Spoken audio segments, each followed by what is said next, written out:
Hello students, आज आपका topic coordination compounds का लेक्चर नंबर 1, जिसमें हम बात करेंगे कोऑर्डिनेशन कंपाउंड से रिलेटेड जितने भी इम्पॉर्टेंट पॉइंट्स हैं, जैसे कि नॉमेनक्लेचर, आइसोमेरिज्म, साथ ही साथ बॉन्डिंग के जो थ्योरीज हैं, जैसे कि Werner's coordination theory, valence bond theory और क्रिस्टल फील्ड थ्योरी के बारे में हम कोऑर्डिनेशन कंपाउंड्स के अंतर्गत पढ़ेंगे। ठीक है, तो सबसे पहले हम लोग यहाँ पे पढ़ेंगे वो है आपका मॉलिक्यूलर या एडिशन कंपाउंड किसे कहते हैं और डबल सॉल्ट किसे कहते हैं। तब हम यहाँ पे आपको बताएंगे कि व्हाट इज कोऑर्डिनेशन कंपाउंड्स, क्योंकि कोऑर्डिनेशन कंपाउंड समझने से पहले एडिशन या मॉलिक्यूलर कंपाउंड भी समझना जरूरी है।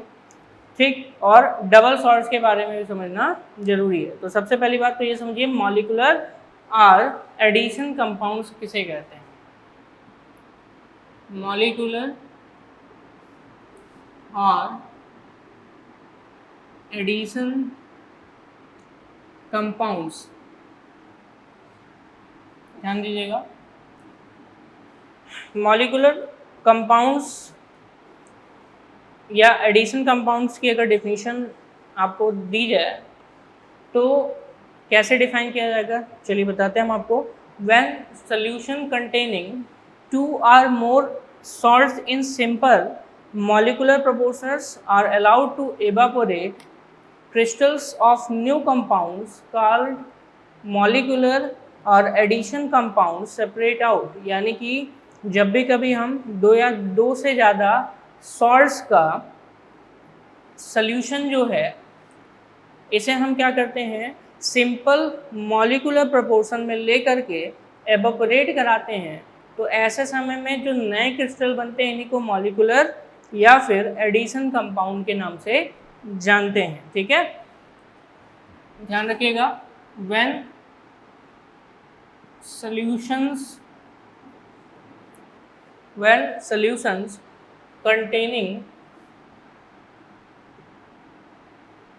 containing 2 or more salts, ऐसे सॉल्यूशन यानी कि ऐसा विलेन जिसमें दो या दो से ज़्यादा क्या हो, सॉल्ट हो, in simple molecular proportion, in simple molecular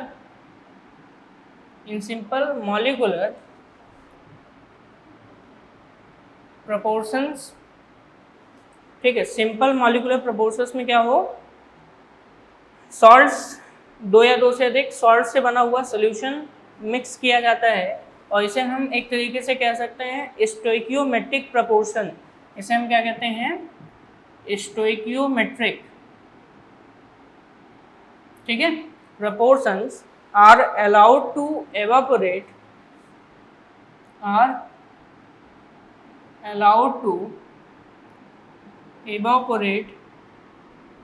इन्हें हम क्या करते हैं, एवोपोरेट करते हैं। Crystals of new compounds are formed, crystals of new compounds are obtained.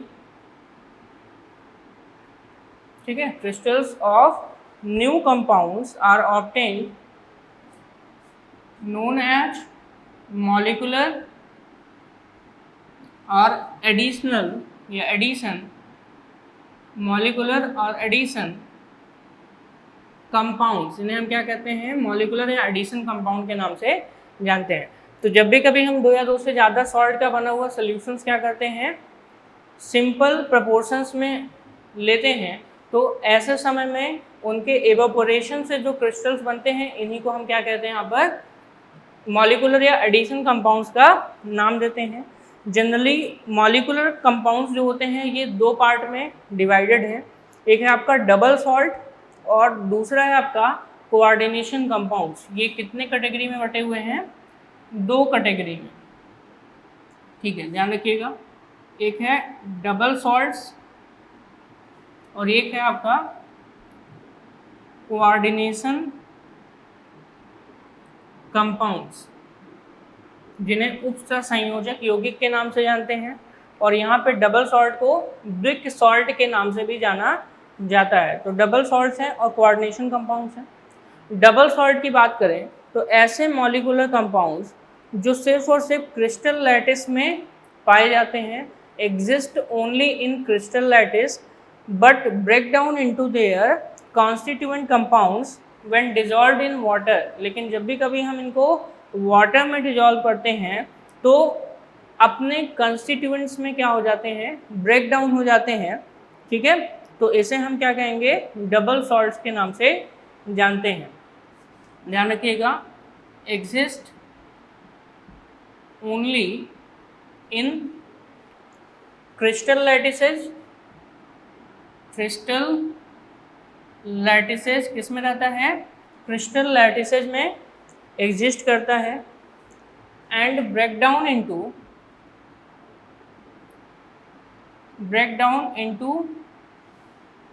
their constituents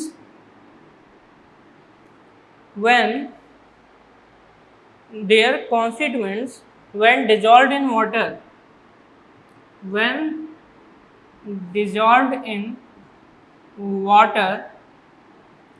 or any other solvent। ठीक है, और any other solvents। जब भी कभी इनको सॉल्वेंट्स में या वाटर में डिजॉल्व किया जाता है तो ये अपने कॉन्स्टिट्यूएंट्स में फिर से क्या हो जाते हैं, ब्रेक हो जाते हैं। इनको हम क्या कहते हैं, डबल सॉल्ट के नाम से जानते हैं। जैसे कि पोटास एलम, एग्जाम्पल के तौर पर यहाँ पे आप समझ सकते हैं पोटास एलम, जिसका फार्मूला होता है K2SO4 इंटू Al2SO4 का होल ट्रायस इंटू 24H2O। इसको जब भी कभी आप ब्रेक करेंगे तो अपने कॉन्स्टिट्यूएंट्स में ये टूट जाएगा, यानी कि K2SO4 प्लस Al2SO4 का होल ट्रायस और प्लस 24H2O। तो इसे हम क्या कहते हैं, डबल सॉल्ट के नाम से जानते हैं।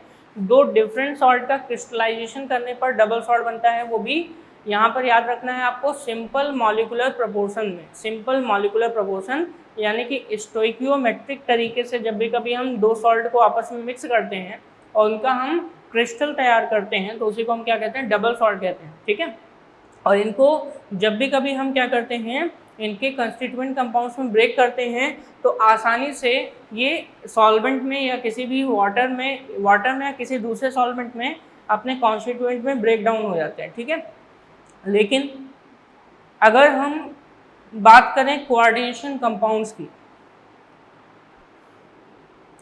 तो कोऑर्डिनेशन कंपाउंड्स भी एक तरीके का मॉलिक्यूलर कंपाउंड्स है, बट जब हम इनको क्या करते हैं, वाटर में या किसी भी सॉल्वेंट में डिजॉल्व करते हैं तो ये यानी कि इनका जो कॉन्स्टिट्यूएंट्स है वो ओरिजिनल कॉन्स्टिट्यूएंट से क्या होता है, डिफरेंट होता है, यानी कि retain their identity in water also. यानी कि अगर कोऑर्डिनेशन कंपाउंड्स की बात करें तो इनमें क्या है, retain their identity in water also, अर्थात जिन आयन से मिलकर ये बनते हैं या जिन कॉन्स्टिट्यूएंट से मिलकर ये बनते हैं उन कॉन्स्टिट्यूएंट में ये ब्रेकडाउन नहीं होते हैं। ठीक है, इन्हें हम क्या कहते हैं, कोऑर्डिनेशन कंपाउंड का नाम देते हैं। और इनकी प्रॉपर्टी जो होती है ये कंस्टिट्यूएंट से डिफरेंट होती है। इनकी प्रॉपर्टी जो होती हैं कंस्टिट्यूएंट से क्या होती हैं, डिफरेंट होती हैं, अर्थात जिनसे मिलकर बनी होती हैं उनसे इनकी प्रॉपर्टी क्या होती हैं, डिफरेंट होती हैं। तो properties are different from their constituents, ठीक है, यानी कि उनके कॉन्स्टिट्यूएंट से जो प्रॉपर्टी होती है वो उनकी क्या होती है, डिफरेंट होती है। क्लियर। एग्जाम्पल के तौर पर जैसे कि K4FeCN6,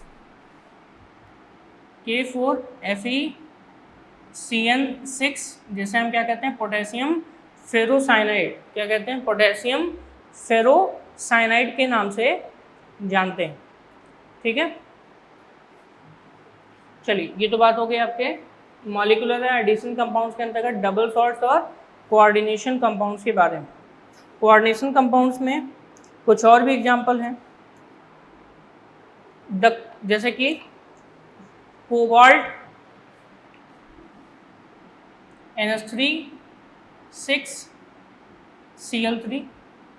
ठीक है, ये भी क्या है आपका कोऑर्डिनेशन कंपाउंड के अंतर्गत आता है। कोबाल्ट NH3Cl6 भी क्या आता है, कोऑर्डिनेशन।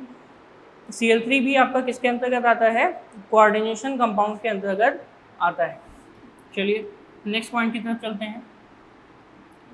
तो अभी तक आपने मॉलिक्यूलर या एडिशन कंपाउंड्स के बारे में पढ़ लिया, और अब हम बात करेंगे टॉपिक से रिलेटेड, यानी कि कोऑर्डिनेशन कंपाउंड से रिलेटेड डिफरेंट पॉइंट्स के बारे में। तो हेडिंग है आपका, वो है कोऑर्डिनेशन कंपाउंड्स।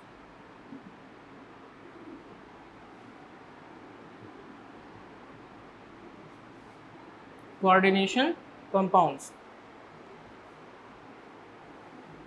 जैसा कि आपको पता है कोऑर्डिनेशन कंपाउंड्स के अंतर्गत अगर हम देखें तो मॉलिक्यूलर कंपाउंड इन्हें हम कहते हैं, और इनकी जो आइडेंटिटी है वो क्या होती है, रिटेन रहती है। यानी कि दोज मॉलिक्यूलर कंपाउंड्स, मैं फिर से एक बार इसको लिख देता हूँ, those molecular compounds which retain their identities,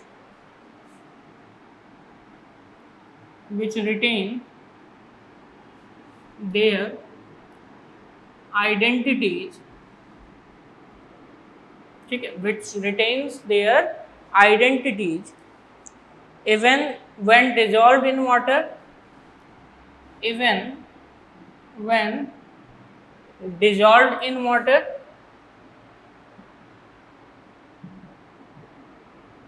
जब भी कभी हम इनको वाटर में डिजॉल्व करते हैं, या फिर any other solvent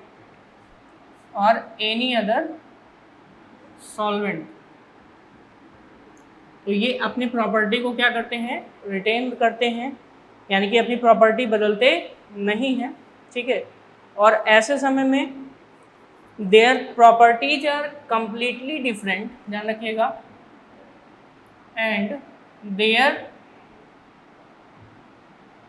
properties are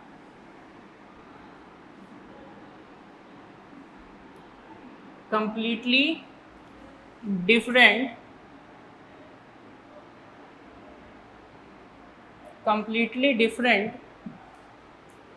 from their constituents,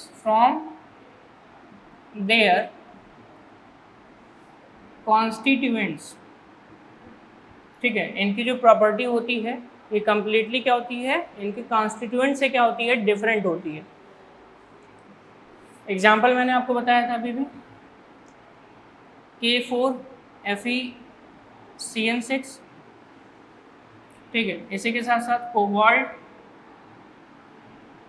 NH3 6Cl3, ये भी आपका कोबाल्ट NH3 6Cl3, ये भी आपका किसके अंतर्गत आता है, कोऑर्डिनेशन कंपाउंड्स के अंतर्गत आता है। ठीक है, कोऑर्डिनेशन कॉम्प्लेक्स भी एक तरीके से अगर इसका दूसरा डेफिनेशन देखा जाए तो the complex in which the complex ion does not dissociate in solutions and is quite stable as known as perfect or penetrating complex. इन्हें हम क्या कहते हैं, पेनिट्रेटिंग कॉम्प्लेक्स के भी नाम से जानते हैं। ठीक है, ध्यान रखिएगा, also known as penetrating complex और परफेक्ट कॉम्प्लेक्स के भी नाम से जानते हैं। ठीक है,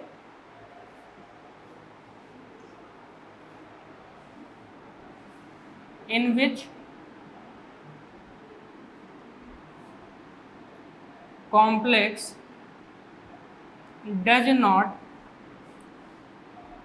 dissociate in which complex does not dissociate in solution.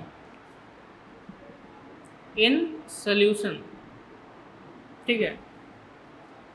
इसके अलावा अनस्टेबल या फिर ऐसे कॉम्प्लेक्स भी होते हैं जो कि कैसे होते हैं, अनस्टेबल होते हैं। इन्हें जनरली हम, इससे पहले जो था वो पेनिट्रेटिंग कॉम्प्लेक्स था, या फिर इसे हम स्टेबल कॉम्प्लेक्स भी कहते हैं, और साथ ही साथ परफेक्ट कॉम्प्लेक्स भी कहते हैं,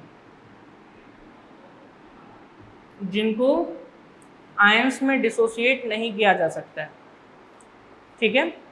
लेकिन ऐसे कॉम्प्लेक्स भी होते हैं जिनमें कॉम्प्लेक्स आयन एक अप्रिसिएबल एक्सटेंट तक क्या होता है, डिसोसिएट हो जाता है। ठीक है। The complexes in which complex ion dissociate complex ions dissociate to an appreciable extent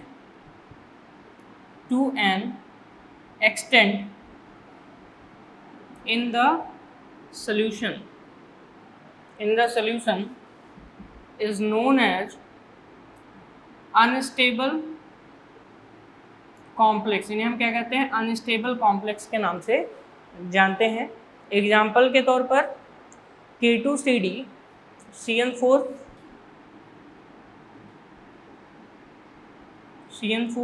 ये हो सकता है आपका अनस्टेबल कॉम्प्लेक्स के अंतर्गत आता है, और इसे हम इम्परफेक्ट या नॉर्मल कॉम्प्लेक्स भी कहते हैं। इम्परफेक्ट कॉम्प्लेक्स भी कह सकते हैं या फिर नॉर्मल कॉम्प्लेक्स भी कहते हैं। ठीक है, नॉर्मल कॉम्प्लेक्स भी कहते हैं। लेकिन इससे पहले इसमें एग्जांपल आप देख सकते हैं K4FeCN6, जिसे पोटेशियम फेरोसाइनाइड के नाम से जानते हैं। तो जो कोऑर्डिनेशन कंपाउंड्स हैं ये मेनली दो तरीके के हैं। ठीक है, यानी कि कोऑर्डिनेशन कॉम्प्लेक्स दो तरीके के होते हैं, एक होता है परफेक्ट कॉम्प्लेक्स और दूसरा होता है इम्परफेक्ट कॉम्प्लेक्स। यानी कि ये तो अपनी आइडेंटिटी को रिटेन करते हैं, साथ ही साथ इनकी जो प्रॉपर्टी होती है, इनके कॉन्स्टिट्यूएंट प्रॉपर्टी से क्या होती है, डिफरेंट होती है। और यहीं पे अगर हम देखें तो ये दो तरीके की हैं, यानी कि इनके क्लासिफिकेशन कितना है, दो क्लासिफिकेशन में क्लासिफाइड की गई हैं, और वो कौन कौन सी हैं, इम्परफेक्ट और परफेक्ट। जनरली परफेक्ट को हम पेनिट्रेटिंग कॉम्प्लेक्स कहते हैं, या स्टेबल कॉम्प्लेक्स या परफेक्ट कॉम्प्लेक्स भी कह सकते हैं।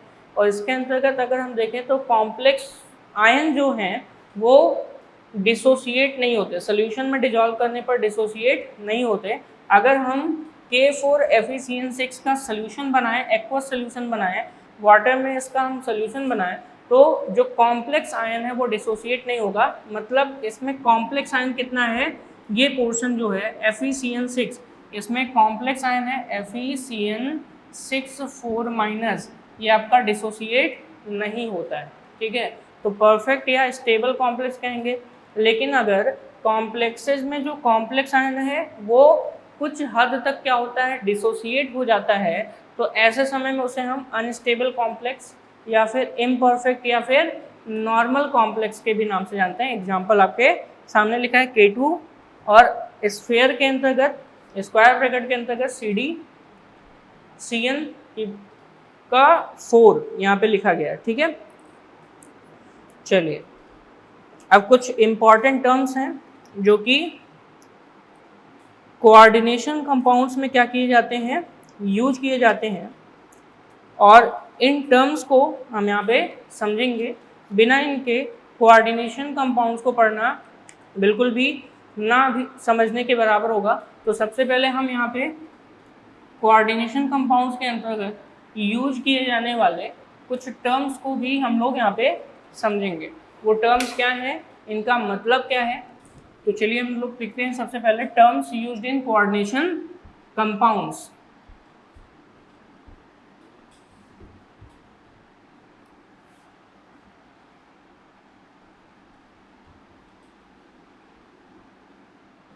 ठीक है,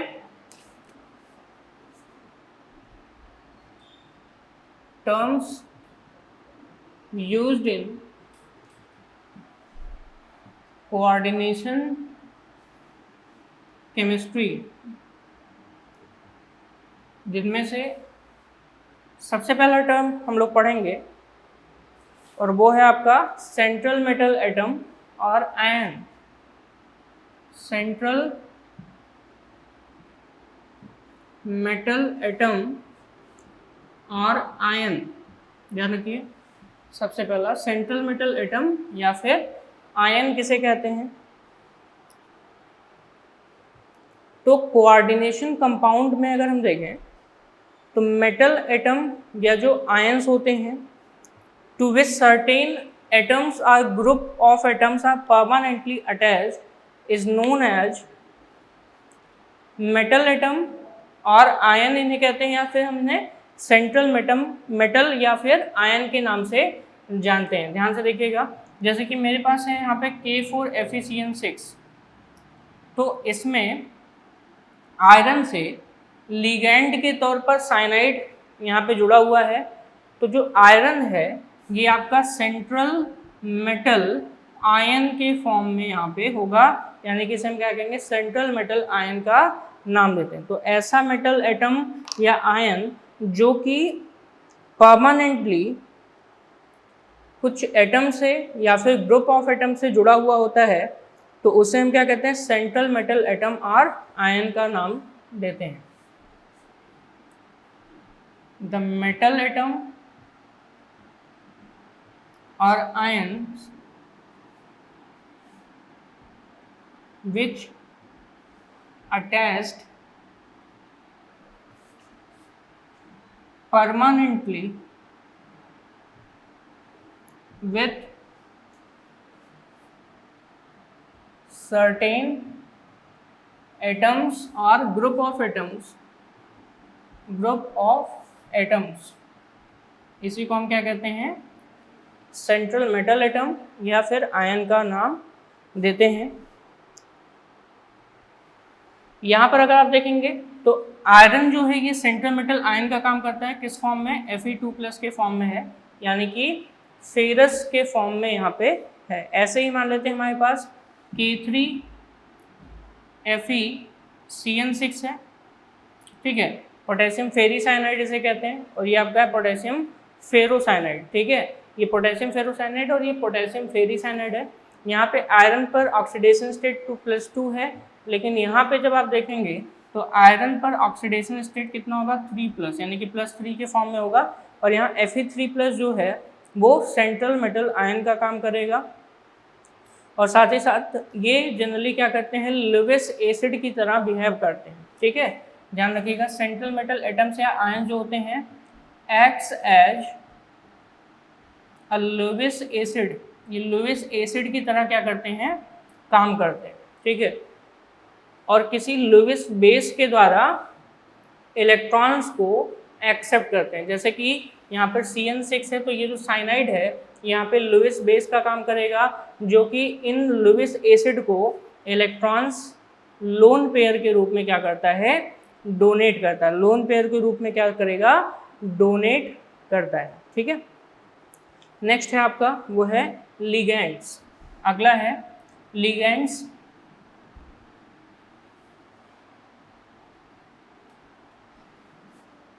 अगला टर्म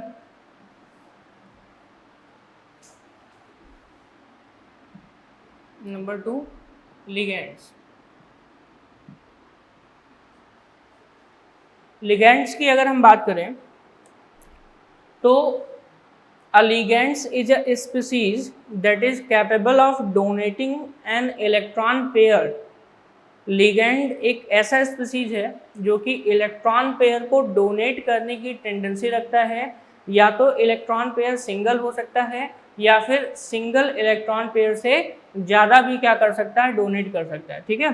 तो लिगैंड एक ऐसा स्पीसीज है जो कि कोऑर्डिनेशन केमिस्ट्री में यूज किया जाता है, और ये स्पीसीज इलेक्ट्रॉन को डोनेट करने की टेंडेंसी रखते हैं, और डोनेट करने की टेंडेंसी हमेशा लुईस बेस के पास होती है।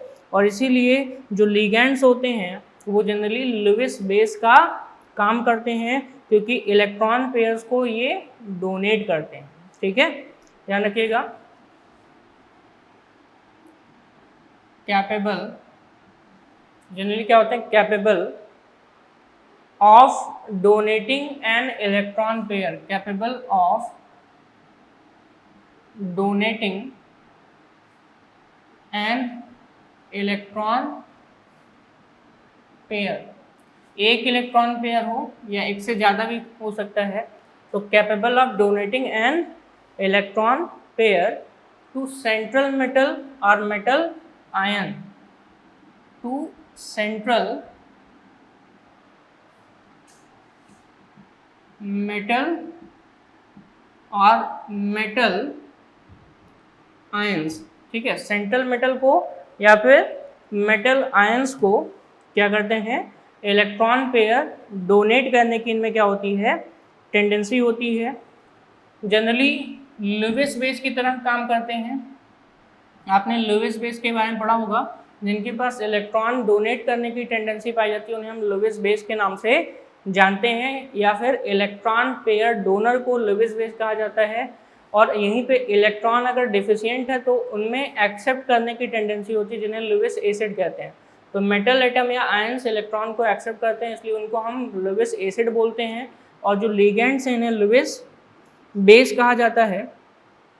और जनरली लिगेंड्स जो हैं ये सेंट्रल मेटल एटम या आयन से कोऑर्डिनेट बॉन्ड द्वारा जुड़े होते हैं। लिगेंड्स जो होते हैं ये कोऑर्डिनेट बॉन्ड द्वारा जुड़े होते हैं, attach to central metal atom या आयंस थ्रू कोऑर्डिनेट बॉन्ड्स। तो किसके द्वारा, कोऑर्डिनेट्स बॉन्ड द्वारा ये सेंट्रल मेटल एटम या आयंस के थ्रू जुड़े हुए रहते हैं, ठीक है। नेक्स्ट हेडिंग है वो है आपका लिगेंड्स के अंतर्गत ही classification of ligands, classification of ligands. Classification चलिए हम लोग देख लेते हैं। क्लासिफिकेशन अगर हम देखें लिगेंड्स का तो depending upon the number of coordination sites या number of electron pair donated, जो आपके लिगेंड्स हैं ये जनरली 6 पार्ट्स में डिवाइडेड हैं, ठीक है। और इसी के साथ साथ अगर हम देखें तो एक एक्स्ट्रा है जिसे हम ब्रिजिंग लिगेंड के नाम से जानते हैं। तो जनरली लिगेंड्स को नंबर ऑफ इलेक्ट्रॉन पेयर के डोनेशन के रूप में डिफरेंट क्लासेस में डिवाइड किया गया है। और वो कौन कौन से हैं, ध्यान रखिएगा, depending upon the number of coordinate sites. पहले मैं डिपेंडिंग इसके हिसाब से बता दूं, depending upon the number of coordinate sites, इसके बेसिस पर नेमिंग। इसके पहले आप समझ लीजिए, पहला है वो है आपका मोनोडेंटेट,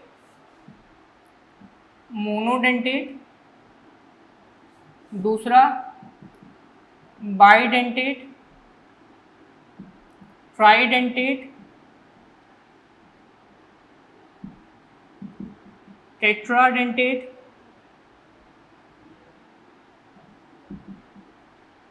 पेंटाडेंटेट,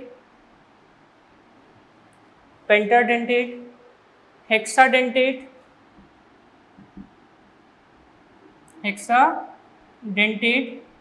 और हेक्साडेंटेट के साथ अगला है आपका वो है ब्रिजिंग लिगेंड्स,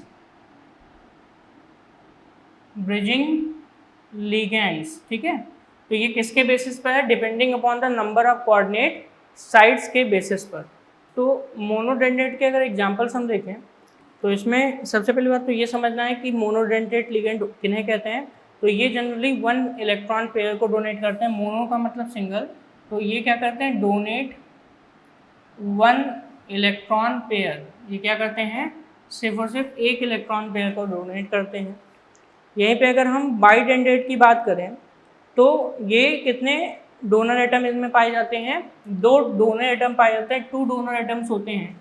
और 2 डोनर एटम्स होने के कारण ये क्या करते हैं? 2 कोऑर्डिनेट बॉन्ड बना सकते हैं, किसके साथ? सेंट्रल मेटल एटम या आयन के साथ, ठीक है। और इसी वजह से, ठीक है, इनमें क्या होता है? 2 डोनर एटम्स, ठीक है। ट्राइडेंटेट जिनमें 3 डोनर एटम्स होते हैं, ठीक है, और सेंट्रल एटम या आयन के साथ 3 कोऑर्डिनेट बॉन्ड बना सकते हैं। कितने? 3 donor atoms donate 1 electron pair. Monodentate में सिर्फ और सिर्फ 1 डोनर एटम होता है, ध्यान रखिएगा, 1 डोनर एटम। टेट्रा में 4, पेंटा में 5, हेक्सा में टोटल 6 डोनर एटम्स होते हैं। कितने होते हैं? 6 डोनर एटम्स किस में होते हैं? हेक्साडेंटेट में होते हैं। और ब्रिजिंग लिगेंड की अगर हम बात करें तो generally bridging ligands monodentate ligands के अंतर्गत आते हैं, जो कि साइमल्टेनियसली खुद को एक से ज़्यादा मेटल आयन से क्या करते हैं? जोड़ते हैं। यानी कि the monodentate ligands which can simultaneously attach themselves to more than 1 metal ions. ये जनरली क्या होते हैं? मोनोडेंटेट लिगेंड्स होते हैं, ठीक है, जो कि अटैच करते हैं, attach themselves with more than 1 metal ions, जो कि खुद को एक से ज़्यादा मेटल आयंस से क्या करते हैं? अटैच करते हैं, ठीक है। तो जिनमें एक डोनर एटम होगा वो सिर्फ एक इलेक्ट्रॉन पेयर को डोनेट कर सकता है। बाइडेंडेट में 2 इलेक्ट्रॉन पेयर को डोनेट करेंगे, और हेक्साडेंडेट तक आएंगे तो आप 6 इलेक्ट्रॉन पेयर्स को क्या कर सकते हैं? डोनेट कर सकते हैं। मोनोडेंडेट के कुछ एग्जाम्पल्स हैं, और उन एग्जाम्पल्स को हम लोग यहाँ पे देखेंगे, ठीक है।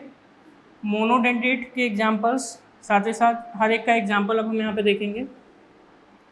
डोनर एटम तो आपको समझ में आ ही गया होगा कि जिनके पास एक डोनर एटम है वो सिर्फ एक इलेक्ट्रॉन पेयर को डोनेट करेंगे, और इसीलिए इनको हम क्या कहते हैं?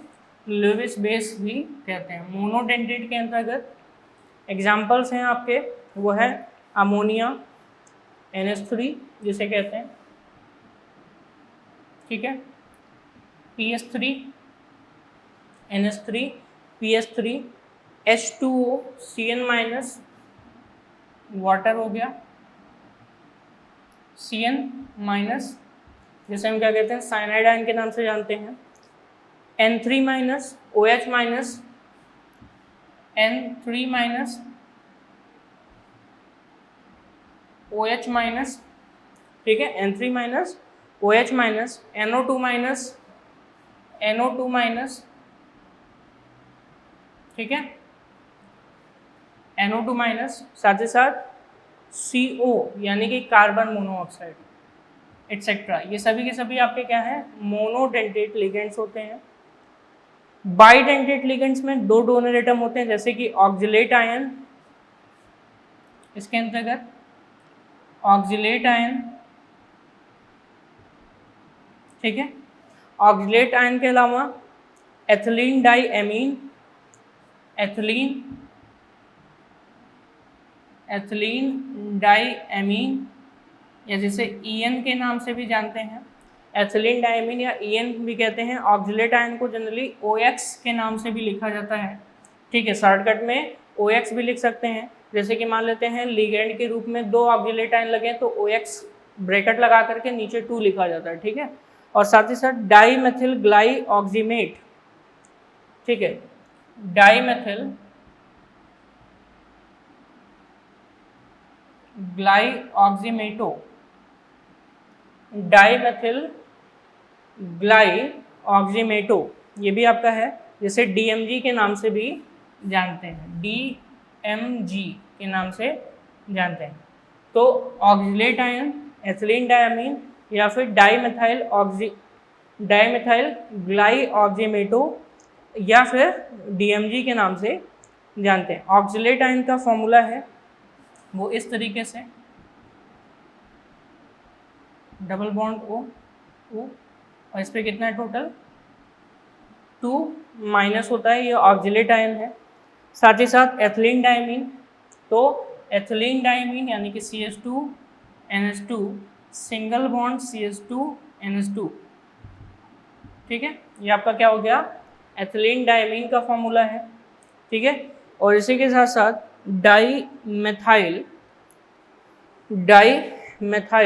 ग्लाइऑक्सीमेटो अगर हम देखें तो इसका जो फॉर्मूला है वो है CH3N डबल बॉन्ड O, या फिर अगर हम देखें तो ऑक्जाइम ग्रुप अगर देखा जाता है तो उसके लिए फॉर्मूला है NOH, ठीक है। तो NOH जो कि कार्बन से जुड़ा होता है तो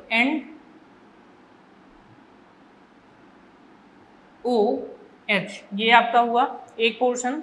और दूसरा यहाँ पे है CH3C double bond NO minus, ठीक है, ये आपका दूसरा portion CH3C double bond NOH और यहीं पे CH3C double bond NO minus. और यहाँ पे जो कार्बन इनकी वैलेंसी सेटिस्फाइड करने के लिए आपस में क्या हो जाएंगे, ये जुड़ जाएंगे। और इस तरीके से आपका डाईमिथाइल ग्लाइऑक्सीमेटो यानी कि DMG का फॉर्मेशन होता है। डाईमिथाइल ग्लाइऑक्सीमेटो, यहाँ पे बैलेंस करने के लिए इसको CH2 लिख देते हैं और यहाँ पे कितना CH2, ठीक है। तो ये सभी एग्जांपल किसके हुए, बाइडेंडेट लिगेंड के होते हैं, जिन्हें शॉर्टकट में OX, EN और DMG के नाम से भी जानते हैं, ठीक है। अगला है ट्राइडेंडेट लिगेंड, जिनमें कितने होंगे, डेंटिसिटी जिनकी कितनी होती है 3 होती है, ध्यान रखिएगा, जिनमें डेंटिसिटी कितनी होती है 3 होती है, उन्हें हम क्या कहते हैं ट्राइडेंटेट लिगेंड के नाम से जानते हैं। तो चलिए देखते हैं ट्राइडेंटेट लिगेंड। ट्राइडेंटेट लिगेंड्स के अंतर्गत डाई एथिलीन ट्राईएमीन यानी कि जिसे EN के नाम से जानते हैं, डाई एथिलीन ट्राईएमीन या फिर डाईईन के नाम से जानते हैं। यहीं पे टेट्राडेंटेट के अंतर्गत ट्राईएथिलीन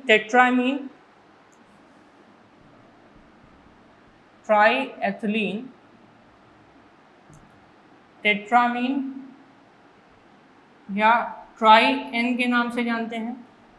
पेंटाडेंटेट के अंतर्गत एथिलीन डाईएमीन ट्राईएसीटेट आयन, एथिलीन डाईएमीन ट्राईएसीटेट आयन, ठीक है। और साथ ही साथ यहीं पे हेक्साडेंटेट की बात करें तो इसे हम क्या कहते हैं, एथिलीन डाईएमीन टेट्रा एसीटेट आयन के नाम से जानते हैं, टेट्रा एसीटेट आयन के नाम से जानते हैं। इसे जनरली EDTA भी कहते हैं, EDTA आयन भी कहा जाता है। यहीं पर ब्रिजिंग लिगेंड के अंतर्गत जैसा कि मैंने आपको बताया मोनोडेंटेट लिगेंड होते हैं जो कि एक ही जगह पर 2 मेटल आयन से जुड़े होते हैं, ठीक है, और साइमल्टेनियसली 2 मेटल आयन से जुड़ सकते हैं, OH minus NH2 minus OH minus carbon monoxide और साथ ही साथ यहाँ पे NH2 नेगेटिव एटसेट्रा, ये सभी के सभी ब्रिजिंग लिगेंड्स के अंतर्गत आते हैं, ठीक है। तो लिगेंड्स आप समझ गए होंगे, ऐसे लिगेंड्स जो इलेक्ट्रॉन पेयर को डोनेट करते हैं उन्हें हम क्या कहते हैं, लिगेंड्स कहते हैं। और ये जनरली लोएस्ट बेस की तरह बिहेव करते हैं और इनके और तथा यानी कि लिगेंड्स और सेंट्रल मेटल एटम या आयन के बीच हमेशा कोऑर्डिनेट बॉन्ड का फॉर्मेशन होता है, ठीक है। अगर हम ट्राई से लेकर हेक्सा की बात करें तो इन्हें जनरली हम पॉलीडेंटेट भी कहते हैं, पॉलीडेंटेट भी कहते हैं, ठीक है। यानी कि जिनमें 2 से ज़्यादा डोनर एटम्स होते हैं उन्हें हम पॉलीडेंटेट लिगेंड्स के नाम से भी जानते हैं, ठीक है। चार्ज के बेसिस पर लिगेंड्स को 3 कैटेगरी में बांटा गया है, ध्यान दीजिएगा।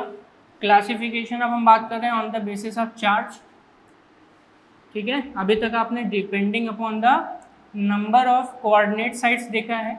अगला है वो है आपका on the basis of charge, on the basis of charge यानी कि आवेश के आधार पर। आवेश के आधार पर अगर हम देखें तो इन्हें 3 पार्ट्स में बांटा गया है, न्यूट्रल, कैटायनिक और एनायनिक। न्यूट्रल, कैटायनिक और क्या है, एनायनिक। न्यूट्रल लिगेंड्स उन्हें कहा जाता है जिन पे किसी प्रकार का चार्ज नहीं होता है, जैसे कि H2O, NH3। H2O को जनरली एक्वा के नाम से जानते हैं, NH3 को एमीन, CO को कार्बोनिल, ठीक है। CO यानी कि कार्बन मोनोऑक्साइड है लेकिन इसे कार्बोनिल पढ़ा जाता है। NO को नाइट्रोसिल, नाइट्रोसिल NO, ये आपका है कार्बोनिल, नाइट्रोसिल, एमीन, साथ ही साथ पिरिडीन, पिरिडीन यानी कि C5H5N, ये क्या है, पिरिडीन है, एटसेट्रा। ये सभी के सभी क्या हैं, न्यूट्रल होते हैं जिन पे किसी भी प्रकार का चार्ज नहीं होता है। कैटायनिक लिगेंड्स वो होते हैं जिन पे पॉजिटिव चार्ज होता है, ध्यान रखिएगा। न्यूट्रल पे no charge on the ligand, इन पे कैसा होगा, पॉजिटिव चार्ज होता है, ठीक है। और यहाँ पे कैसा होगा, याद रखिए एनायनिक है तो निगेटिव चार्ज होगा लिगेंड पे, ठीक है। पॉजिटिव चार्ज वालों को हम कैटायनिक लिगेंड्स कहते हैं, जैसे कि नाइट्रोसोनियम आयन NO+, इसे क्या कहते हैं, नाइट्रोसोनियम आयन। NH3 NH2+, जिसे हाइड्राजीनियम आयन के नाम से जानते हैं, NH3 NH2+, इसे क्या कहते हैं, हाइड्राजीनियम आयन कहते हैं। NO+, जिसे नाइट्रोसोनियम आयन, सोनियम आयन के नाम से जानते हैं, ठीक है। और इसी के साथ साथ NO2+, जिसे नाइट्रोनियम आयन के नाम से जानते हैं, NO2+, नाइट्रोनियम आयन के नाम से जानते हैं, एटसेट्रा, ठीक है। एनायन यानी कि जिन ऐसे लिगेंड जिन पे नेगेटिव चार्ज होता है, जैसे कि फ्लोरीन के ऊपर माइनस है तो फ्लोराइड, ब्रोमाइड, आयोडाइड, क्लोराइड, ठीक है। साथ ही साथ cyanide, hydroxide, OH-, cyano, hydroxo और CH3COO-, एसीटेट, ये सभी के सभी आपके क्या है, एनायनिक लिगेंड की तरह बिहेव करते हैं, ठीक है।